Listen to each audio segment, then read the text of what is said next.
Mapagpalang araw po sa ating lahat. Ang ating talakay ngayon kung pwede bang maging security guard ang isang undergraduate ng high school.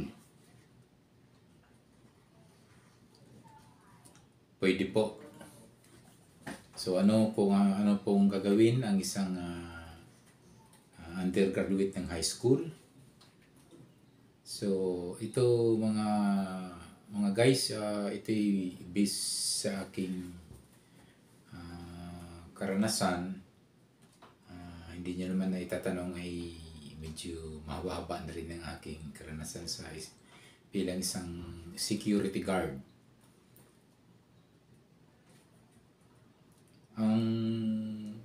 Kung bakit na sabi kong pwede maging isang security guard ng isang undergraduate.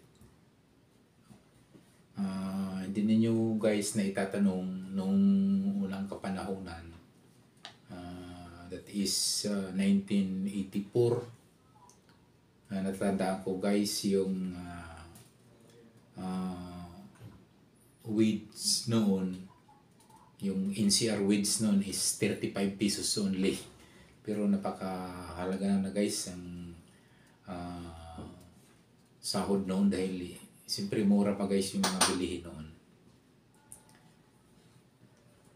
Ito guys, balikan natin yung kung po pwedeng maging gwardiya ang isang undergraduate. Hindi tapos po ng high school. Nung una kasi guys, nung nung una ko guys, noong 1984, 85, ay ang hindi pa gaanong mahigpit guys ang pagkuha ng lisensya noong guys. So nandiyan na guys yung pwede mo siyang bibilhin, magpalakad guys.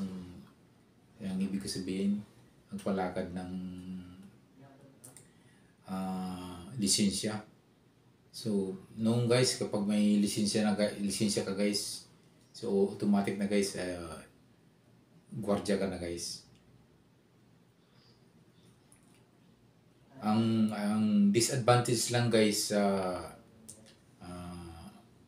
may training at sa walang training na gwardiya, siyempre guys, lamang po yung may training. At kahit papano mayroon siyang alam paano ang gagawin, lalo sa mga baguhang gwardiya. So guys, ang gwardiya kasi noong guys ay kumbaga hindi man pa kasi guys ang gwardiya noon. So natandaan ko guys, nung ako'y nasa duty guys, magjo-duty ko guys sa aking kumpanya na ginudutihan. Tatawagin kami guys ng aming agency o after of duty para mag-duty uli sa ibang company. So guys, yun yung tinatawag guys na extra duty from other company. So guys, medyo kapos pa guys ng gwardiya ang kapag nauna nun, kaya pwede kang hatakin guys after duty mo sa iyong ginudutihan.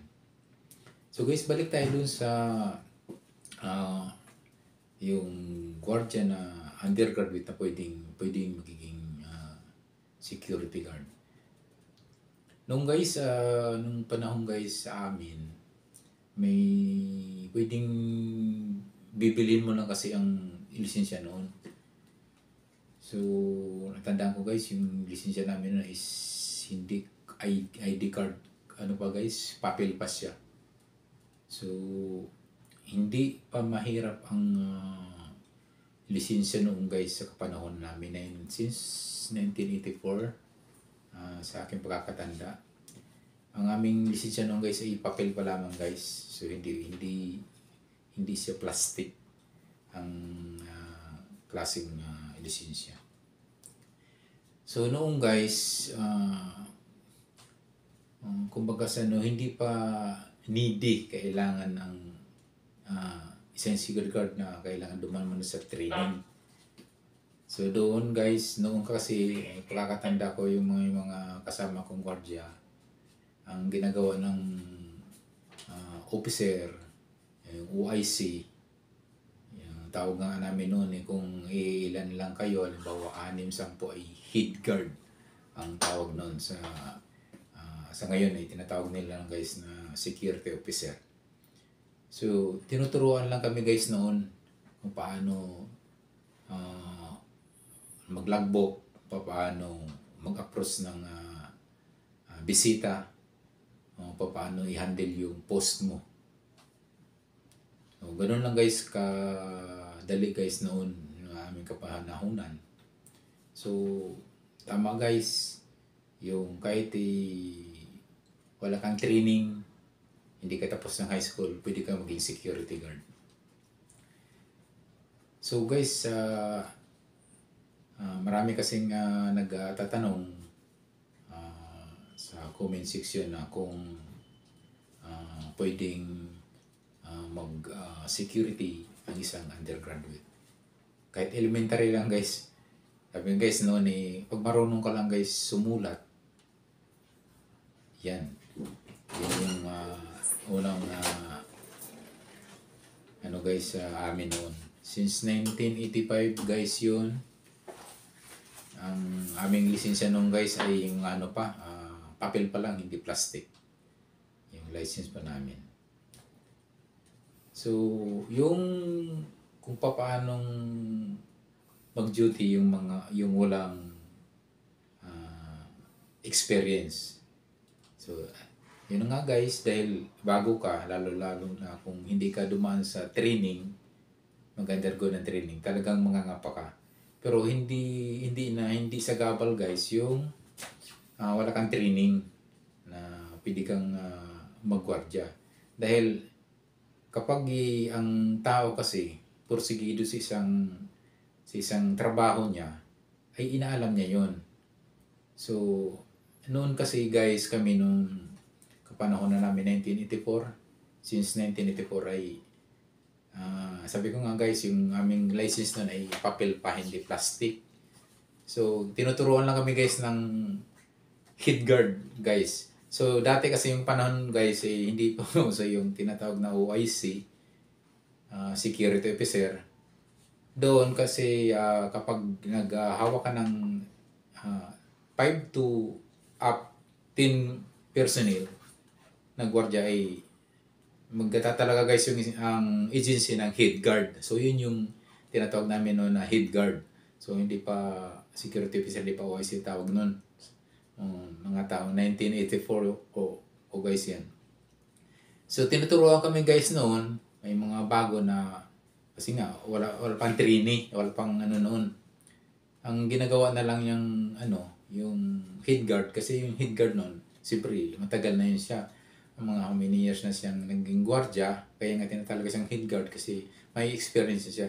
So you don't guys na tinuturo na lang sa mga gwardiya kung paano gagawin, kung ano yung post mo, anong gagawin ng gwardiya sa post, ano yung madalas ginagawa ng gwardiya, paano mag-report. So ganun lang guys ang dati guys sa amin hindi naman talaga pagalingan dahil una-una lalo pag mga bagong gwardiya. Ang ginagawa lang namin doon, Tagalog talaga. Minsan naalala ko yung aming head guard doon na Bisaya. Kung hirap ka mag-English, huwag ka mag-English. Kung hirap ka mag-Tagalog dahil minsan bago kang salta sa Manila, hirap ka mag-Tagalog, Bisayain mo. O halimbawa galing ka sa Bicol, Bicolin mo. Ibig sabihin, hindi yan hadlang sa dahil ang naman, ang pagre-report lang naman 5 antas lang naman yung pagre-report.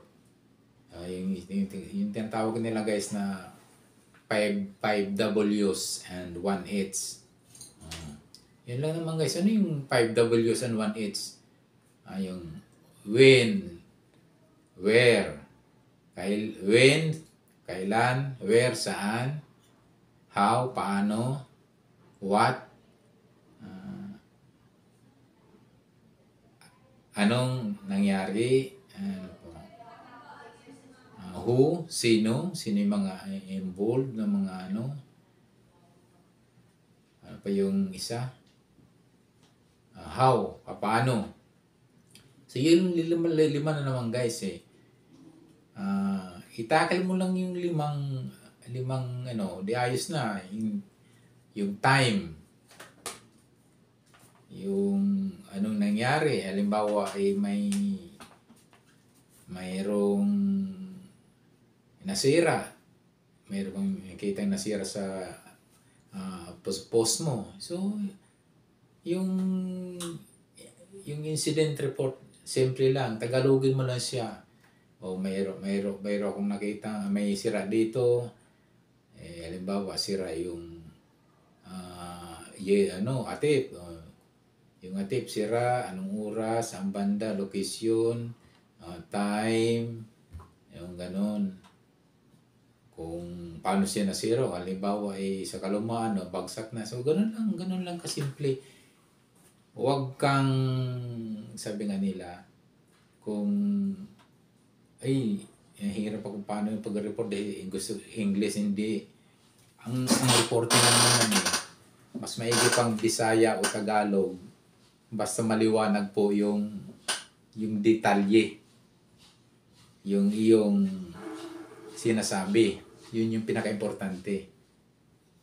Minsan sabi nga, kung mag-i-English ka, kung English Carabao lang naman, at kung saan mapunta yung English mo, mapulaan pa tayo, huwag na. So, use your own dialect, Tagalog mo yan, okay na yan. Bahala na yung head guard, bahala na yung OIC, bahala na yung officer, yung security officer yung tawag sa ngayon. So guys, yung mga gustong noon kasi guys, lalo na ngayon guys, napakahirap ng buhay. So yung mga gusto magtrabaho, kasi sabi nga ang gwardiya kasi guys is isa sa pinakamadaling trabaho, at hindi pa ito mabigat, hindi tulad ng construction. Dahil yung construction talagang naalala ko na ako yung construction bago ako magwardya, matindi, sobrang hirap talaga guys. Kaya minsan pag nakikita natin yung mga construction workers, minsan linalait pa. Hindi dapat kasi ang hirap ng trabaho nila guys. Tapos dedicated talaga guys, dahil ako nagiging construction worker din guys. Naalala ko yung Soler sa Maynila.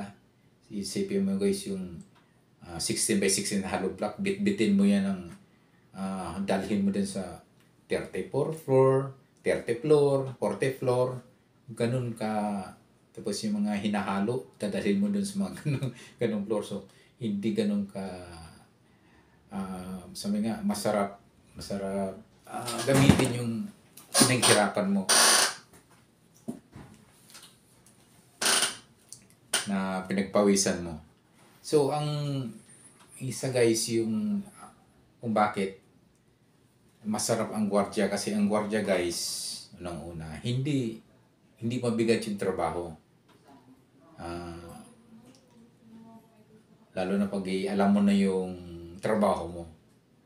Yung ano lang naman, yung medyo risky lang naman sa gwardiya, yung bago ka sa isang bago kang gwardiya, siyempre mangangapa ka ngayon kung anong gagawin mo. So sabi ko nga guys, hindi yan hadlang kung ikay dedicated ka na sa iyong trabaho, dahil andyan naman yung mag-support tulad ng sa ngayon yung security in charge, SIC, ADC, so yung security officer, tutulungan ka guys na mapaayos yung trabaho mo bilang isang gwardiya. So mabalik tayo guys doon sa kung pwedeng maging security guard yung undergraduate, yung elementary lang. Ang sagot guys po, pwede po guys.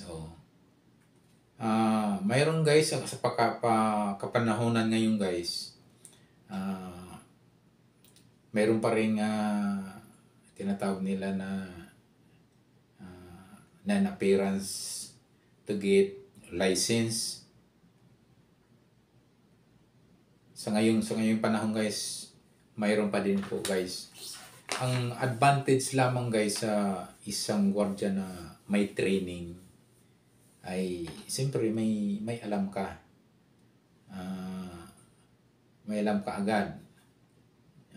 Not unless na yung walang training, may license ka, kompleto ka ng documents sa tuwan file, sabi nga binili mo lang naman din yung ang purpose mo lang na magkakaroon ka ng trabaho. So ang payo ko guys, huwag ka muna guys maghanap ng magandang agency. Pag tulad niyang binili mo lang yung lisensya mo, yung mga one file mo talagang hindi ka na binayaran mo lang, sa madaling sabi, non-appearance yung license. Nagkaroon ka ng license, wala kang training. So ito guys, ang advice ko lang sa mga walang training guys, so huwag muna kayong maghanap ng agency na kilala. Kasi siyempre yung kilalang agency ay naghahanap rin niya ng matikas na gwardiya. Hindi rin sila basta-basta tatanggap ng hindi talagang well-experienced na gwardiya. Siyempre yan mga malalaking agency. So ang payo ko guys sa mga ganyang binibili lang guys yung lisensya, pwede kayo guys sa tinatawag na fly-by-night agency. So alam niyo na guys, yung fly-by-night, yung mga agency na patakbuhin. So sa ngayon guys, napakarami po guys ngayon sa Pilipinas. Naglipa na po yan. So doon muna po kayo kumuha ng experience. Napakarami, pwede po yan.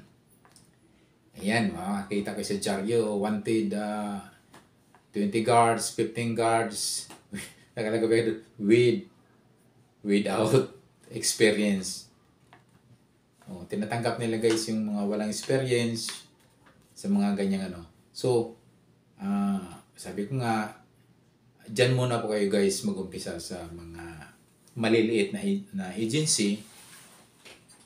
Kahit sabihin under yun sila, minimum wage. Ganun naman talaga guys mga ako'y naranasan ko rin guys. Galing din ako dyan sa maliliit na agency. Sabi nga kung ang minimum ngayon ay 600, kalahati guys 300 lang yung kanilang 8 hours doon.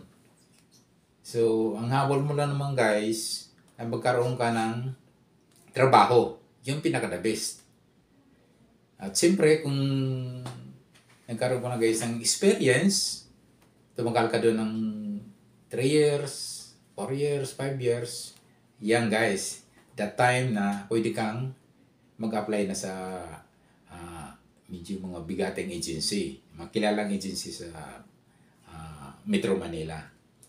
Umagat guys, siyempre, alam mo na guys yung trabaho ng security guard. Alam mo na yung pasikot-sikot na security guard. Alam mo na yung papaano, kumbaga sa guys, ikaw ay well-experienced na gwardiya. So, pwede ka nang mag-apply sa mga bibigating agency. So, napakaraming bigating agency guys na pwede kang Anong advantage guys sa mga malalaking agency?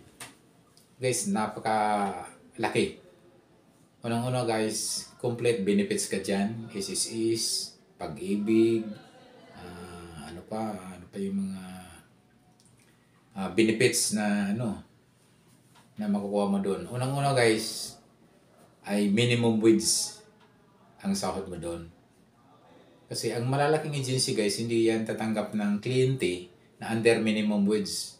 Dahil talo sila. Talo sila doon. Bihira lang yung mga malalaking agency ngayon sa Metro Manila ay tumatanggap ng low wage. So, nasa minimum wage yan sila mostly. So, since mayroon ka ng experience guys na kumbaga sa well-trained ka na dahil umabot ka ng 3 years, 4 years sa ibang agency, yung mga maliliit na agency, sabi guys, yung pinaka-stepping stone mo, yung mga maliliit na agency para lang magkaroon ka ng experience. So, yun yung payo ko guys sa mga gusto mag-guardia, gusto magiging isang security guard na undergraduate, hindi nakatapos ng high school, pwede po yan. Yun nga lang, pwede kayong pumasok sa isang agency na maliliit. Yung sinasabi na fly-by-night na agency. Napakarami po yan ngayon sa Metro Manila. Sobrang-sobra. Pag nakapasok ka naman dyan guys, so experienceado ka na dahil siyempre alam mo na ganito pala. Magtataka ka ngayon, huwag ka na magreklamo sa sahod dyan. Dahil yung maliliit na agency, itong ibig sabihin, makasama ng loob. So, dahil bago ka, hindi ka na dapat sumama ng loob. Dahil yung maliit na agency, kapag nakakuha ng magandang kliyente, minsan yung kontrata nila, minimum wage yan. Tapos ibibigay lang sa gwardiya na under minimum wage. So, wala ka. Talagang wala kang dyan, Panama, dahil strategy ng agency na hanggang doon lang dahil maliit lang siya ng agency. Pero malaki yung kontrata. So hindi na sabihin ng agency yan na yung kliyente na yun malaking ang kontrata na nakuha ko. So guys, expected yan. Expected. Huwag na kayong magtanong. Kapag maliit ang agency, wala sa minimum wage yan. Minsan pa yung halimbawa 12 oras niyo yan. Yung 12 oras niyo na ginote ay 8 hours lang guys yan sa 8 hours lang guys yan sa mga bibigateng agency. So talagang expected nyo na guys, huwag nyo nang asahan na malaki ang sahod sa maliliit na agency. Ang habol lang naman guys, ito yung inano ko sa inyo, tinuturo, ito'y tips lang. Ang habol nyo, unang-una magkaroon ng trabaho. Isa yan sa malaking tulong na guys sa atin. Yung mga walang trabaho na gusto mag-security. Pangalawa, experience. Magkaroon ng experience. Siyempre, nung magkaroon ko ng experience, yun guys, yung timely na guys na pwede ka na mag-jump sa malaking agency. Siyempre, malaking sahod na yun guys. Minimum na. So, yung advantage guys sa gwardiya. Kapag nasa ka na, nasa bracket ka na guys ng sa isang agency na minimum wage, saka sa isang agency na expected na under minimum wage ang sahod mo dyan. Yung mga maliliit na agency guys. So, hindi na kayo magtataka sa ganung kalakaran dahil ganun talaga guys yung kanyang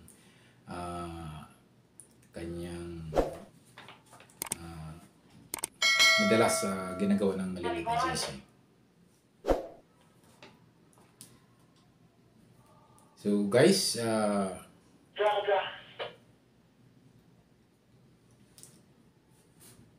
maraming salamat guys sa inyong panonood guys sa ating tema na kung pwedeng magwardya ang isang undergraduate ng high school or elementary lamang at marunong naman ito bumasa, marunong naman sumulat. So, ang sasabi ko guys pwedeng pwede. Thank you so much guys for watching. Don't forget to subscribe and hit the notification bell para updated po sa mga video ko. Again, thank you so much. God bless you.